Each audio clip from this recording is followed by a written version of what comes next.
Salutations, I'm Salvador 77, and today we've got another Road to Discovery video for you guys. So today we're going to be covering how to play Gaige without anarchy. I know, it's a huge meme, Shock Gaige. Yeah, that Shock Gaige was my thing back before back before Borderlands 3 dropped. Because when Borderlands 3 dropped, I kind of just like soft quit Borderlands 2. And then didn't really come back. Until as of recent. And so I'm coming back and showcasing some of the stuff that I knew from before then and implementing some new things to it now. And showing to you guys how I had fun playing Borderlands 2 back in the day. So let me showcase the build here. We have this skill tree here. So, going down the tree, we have a lot of shock or status effect oriented skills. We have more pep for status effect chances, which increase our slag chance. We have evil enchantress for elemental effect damage.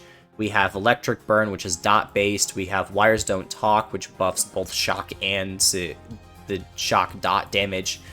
We have then we have a lot of Deathtrap stuff. We have close enough for our guns. Honestly, cooking up trouble is also a pretty good skill here if you don't want to use moxie weapons. Simply having a moxie weapon negates the need for these 5 points, so there is that. And I'm running a moxie weapon right now, so I'm not using cooking up trouble.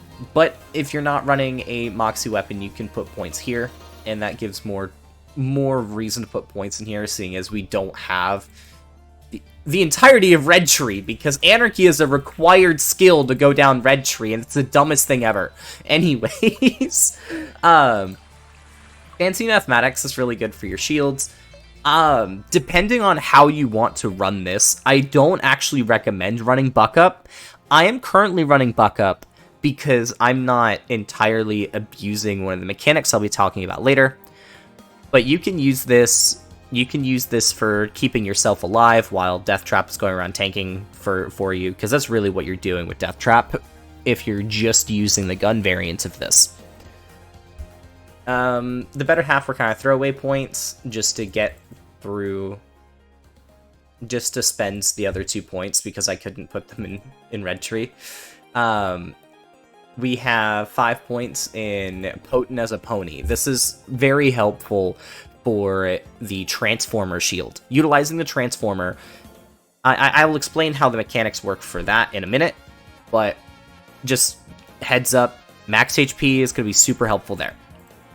Upshot Robot, there is a second variant of this build that I'll be talking about, like a second archetype. All you need to do is switch one item before you summon Deathtrap to showcase how to use that setup, but basically we're just switching out the shields and getting crazy bonuses for Deathtrap. Unstoppable Force. This is a movement speed increase and shield regen. Honestly, I don't really have too much use for this. This does help as a kill skill for when you don't have an easy way of refilling your Transformer, or you're running the B shield instead of the Transformer, or you're running some other off-the-wall shields, or during progression you don't have a Transformer yet. This is a good skill to help regen your shields. Made of Sterner Stuff. This skill is kind of needed. 5% damage reduction. At face value, doesn't seem like much. At OP10, this is extremely helpful for what we're doing, as the damage numbers when you get this high are ridiculous. We have actual cooldown rate, and sharing is caring, which I'll talk about in a minute. Now, there's a couple other things I didn't cover in this tree. I didn't cover Myelin. Myelin is helpful with that shock damage resistant shield capacity, and I'll explain that in a minute. And we have Strength of 5 Gorillas for melee damage for Deathtrap, because stuff I'll explain in a minute.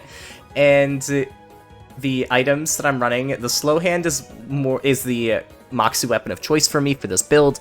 This is helping us do a lot of things. With the Transformer, we are constantly healing the Transformer by shooting ourselves with it, as well as shooting the enemy. We are regenerating our HP. Now, Bada Boom, this could be your big second wind weapon. Doesn't have to be Bada Boom. I'm using Bada Boom. Doesn't have to be. You could use like a Norfleet or something. That's fine. This lower level Bada Boom, I heavily recommend having a Shock, like, in between the levels 50 and 70 Bada Boom for OP10. The higher level, the better, up until level 70. I don't recommend going very far above level 70. You can probably get away with it, but it gives you a lot less leeway when it comes to shooting yourself to regen that transformer. Now, your slag tool of choice, I'm using the Slagga. Since we have let me pull it up here, since we have close enough, the Slagga is going to be helping us a lot. Then the class mod I'm running is the Catalyst. Another option is the Anarchist. Both of these are good class mods for this spec, which seems kind of dumb. The Anarchist, why are you using the class mod that is referencing anarchy on a non-anarchy build? Well, for a lot of the items that we're using, we don't really need weapon accuracy. The gun damage is cool because we're not getting gun damage really anywhere in the tree, and the skills that show up on both of these are pretty good. Like, for example, let's go over. We have Mylan, which is giving us the increased shield capacity for the Transformer, giving us more leeway on the Transformer. We're getting smaller, lighter, faster for higher reload speed, and we're getting Unstoppable Force for higher shield regen. And then Strength of 5 Gorillas for that higher melee damage output with Deathtrap. Which they're all good. They're all good. The Catalyst or the purple variants or blue variants also work here, where we're getting bonuses to more prep, electrical burn, evil enchantress, all the really good blue tree skills for this spec. And yeah, I'm gonna show you guys some gameplay while I explain the rest of what the heck is going on. Alright, so we're gonna quickly go through all the items that I have. And, well, I'm not gonna talk about all of them, I'm just gonna quickly scroll through everything, because I'm doing a voiceover and not actually actively doing the thing. There's a couple things I want to comment while we're looking at this, though. I have some fire weapons, and I have some corrosive weapons. This isn't the way that I play Shock Gaige does not require you to use Shock the entire time.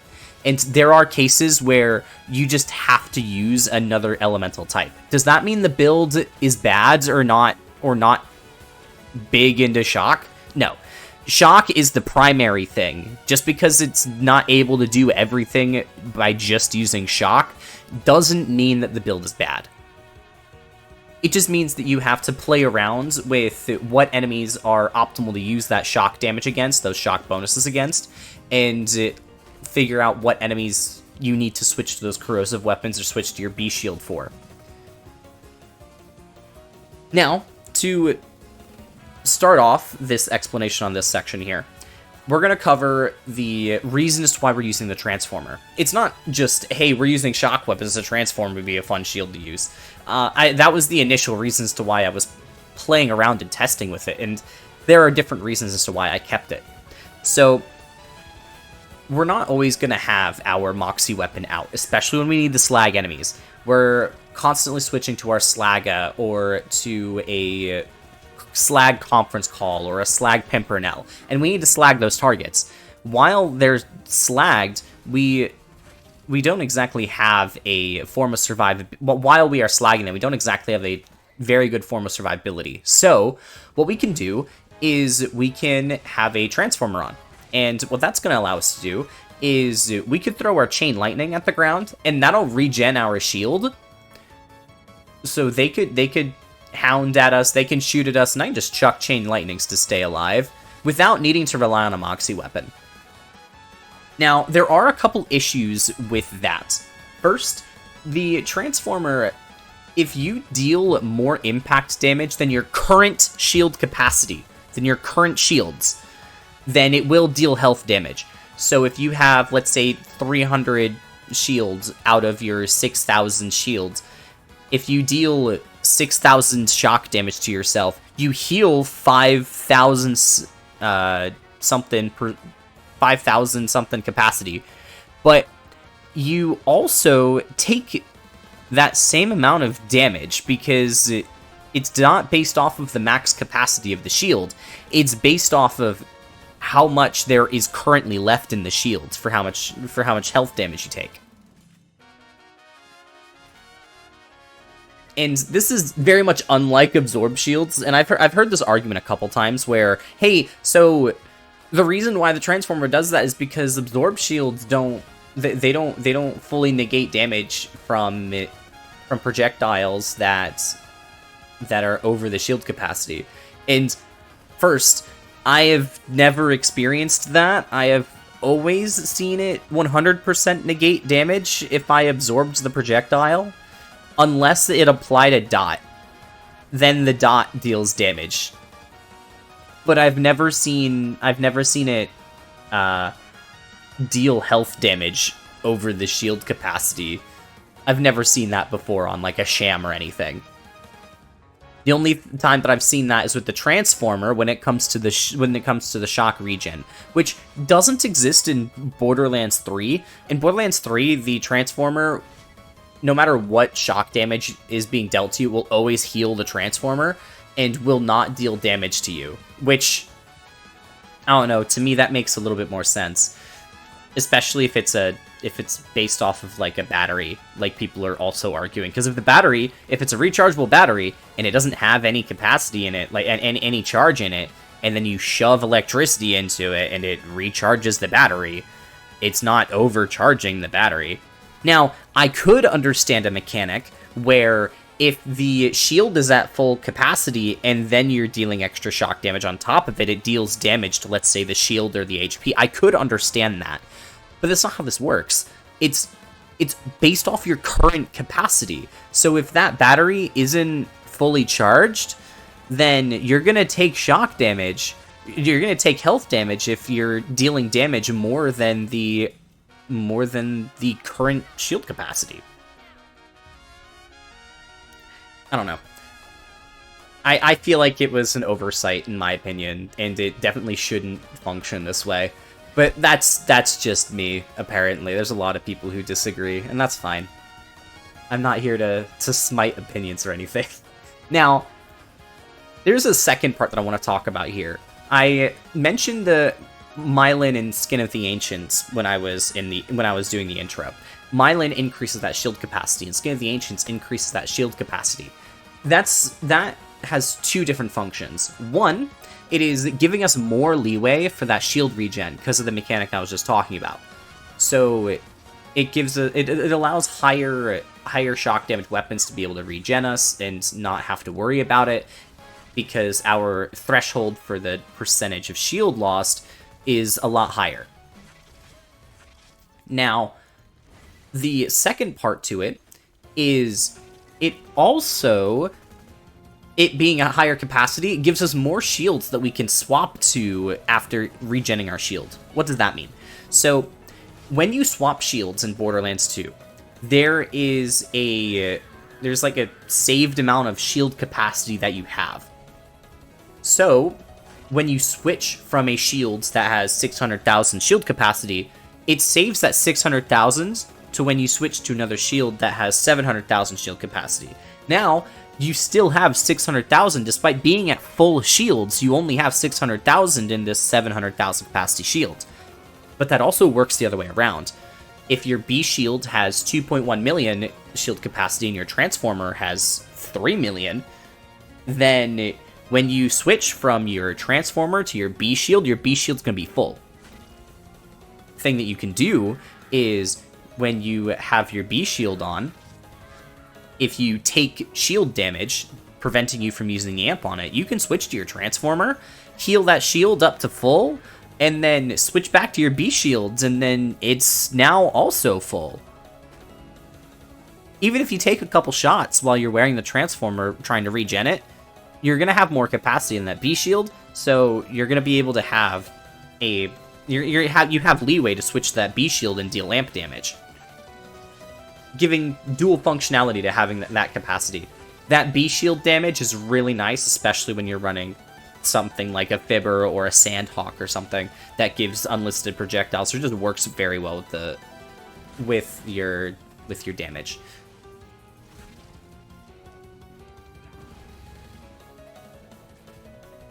Now, I mentioned being able to use other items than shock. This is just a build. This is not a challenge run. So And even if it was a challenge run, I'm not here to just use Shock. I might at some point do a challenge run that is Shock only, but for my current challenge runs, like the OP level runs with this build, I'm running the build. It's not here to be a challenge other than the content itself, because I'm trying to learn the freaking game at the moment. It's the whole point of this Road to Discovery series. Me either explaining things to you guys that I've learned over the time that I've played, or me actively learning new mechanics, such as with how tanky can Salvador get. And yeah, we're going to switch over to the Deathtrap segment now, and I'll see you in a minute. Alright, so on to the Deathtrap portion of this video. So this section has been covered by quite a few people, and way more than I can count to try and cite or shout out. So, and I was using this before I knew that this was doing it this way, so I'm not worried about it. I don't feel bad. But the Love Thumper, or rather any Roid shields with Make It Sparkle, makes Deathtrap melee absolutely absurd. The damage that he does is just bonkers. Now, here's a couple things to think about when it comes to Deathtrap, though. He's not just there to be a tank or to do melee shenanigans. He also has access to Buck Up, where he can regen your shields if you misplay and don't leave some shield capacity to prevent you from taking health damage, or you're simply not using a Moxie weapon to keep your health up while you're regenerating your shields. So he can definitely help in the back end, be like, hey, this is your second chance to play the build properly. Now, that's really about all I wanted to talk about with Deathtrap, was just, hey, Roid shield thing exists, Buck Up is a really nice utility, and he tanks. That's really all I want to talk about Deathtrap. But when it comes to the viability of this build, I'm not here to say this is the best build ever. That's not what I'm doing. And I'm not saying that this is competitive in comparison to a lot of other mainstream or meta builds. What I'm here to say is that this is viable. There's a lot of people who meme on this and say, hey, that's not viable because this, or that, or say, hey, this is extremely freaking gear dependent. And I'm just like, well, sure, a specific level for a bada boom, because that's the way I want to play the shield survivability thing. You just do it with a slow hands, a shock slow hands, and then a transformer. Outside of that, everything else is kind of optional. It makes the build better to have those other items, but you can clear everything with just these, other than shock immune enemies or enemies that are extremely resistant to shock, like, for example, freaking raid bosses like Terramorphous. You're not running this to kill Terramorphous. You're not running this specific architecture of this setup to kill Terramorphous. What you're using on Terramorphous is you're getting a Fire Fibber or a Fire Sandhawk or a Shock Sandhawk, I suppose, and a B Shield, and killing the boss like that. Because this isn't meant to raid boss. That's not the point of this little setup here. This is meant to clear Digistruct Peak, which is why I'm showcasing this in the beatdown. I'm showcasing it here because this is a really good spot to be like, hey, these guys die pretty quickly to this damage type. And I'm using this for ad clearing or mob clearing, and then a couple bosses. I'm not using this for raid bossing. And very few things are actually viable for raid bossing in that regard. I could probably get away with using the builds in raid bossing if I have really good gear. But when it comes to the majority of the build, it's still viable if you don't have the best gear. You just need to have a couple pieces of tools, and you'll do just fine. Transformer, because the way that I play, and that's kind of the orientation of builds, And I'm using a slow hand, but you could use a self-damage splash shock weapon. Bada Boom works. There's a bunch of options. Chain Lightning is really good. Lightning Bolt is really good. There's options. And just because it's not out DPSing other builds doesn't mean it's not viable. I actually find this build to be a lot more consistent for me than running Ahab freaking Pimpernel Salvador going through here for Cobra Farming. This is my go-to build for Cobra Farming right now, is this Gaige. I mean, like, it takes longer than a successful Salvador run, but I also have died on Salvador, and I have yet to die running this Shock Gaige through this content. I get downed, but I've yet to die. So I find this to be more consistent and a much, much more fun playstyle than running something like that. And then Deathtrap can do Deathtrap things once in a while if I feel like throwing Deathtrap out there with a Love Thumper. And again, Flame of the Firehawk serves the same purpose where it aggroes enemies for you. A Impaler or an Antagonist Shield also do the same thing. So you're getting a whole bunch of stuff in that regard. Or you can switch to a Blockade for that survivability for Deathtrap. But that's the end of this video. Y'all have a good night, and that's Lotus signing off.